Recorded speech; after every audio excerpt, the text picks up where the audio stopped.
निज भाषा उन्नति यही सब उन्नति को मूल, बिनु निज भाषा ज्ञान के मिटत नहीं को सूल. யாம் அறிந்த மொழிகளிலே தமிழ் மொழி போல் இனிதாவதெங்கும் காணோம், பாமரராய் விலங்குகளாய் உலகனைத்தும் இகழ்ச்சி சொல பான்மை கெட்டு நாமமது தமிழரென கொண்டிங்கு வாழ்ந்திடுதல் நன்றோ சொல்லீர். தேமதுர தமிழோசை உலகமெல்லாம் பரவும் வகை செய்தல் வேண்டும். அன்பு நெஞ்சங்களே, முன்னது இந்தி கவிஞர் பாரதேந்து அரிச்சந்திரருடையது, பின்னது மகாகவி பாரதியாருடையது. செப்டம்பர் 9ஆம் நாளான இன்று இந்தி கவிஞர் பாரதேந்து அரிச்சந்திரர் அவர்களுடைய பிறந்த தினம்.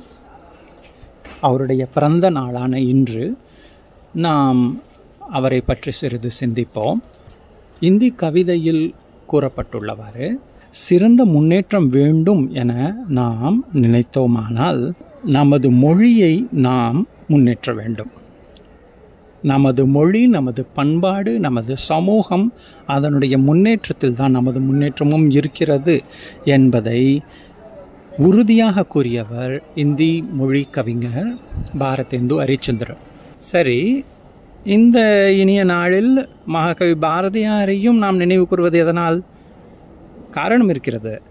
இருவருமே சுதந்திர போராட்டத்தில் தன்னுடைய கவிதைகளால் மக்களை சுதந்திர காற்றை சுவாசிப்பதற்கு தூண்டியவர்கள். இவர்களுடைய பெரும் முயற்சியினால் சுதந்திர போராட்டம் வெற்றிகரமாக முன்னெடுத்து செல்லப்பட்டது. மகாகவி பாரதியாராகட்டும், பாரதேந்து ஹரிச்சந்திரராகட்டும், இருவருக்குமே தாய்மொழி பற்று மிக அதிகம். ஆகவே இரு கவிஞர்களையும் நாம் இங்கு போற்றி மகிழ்வோமாக.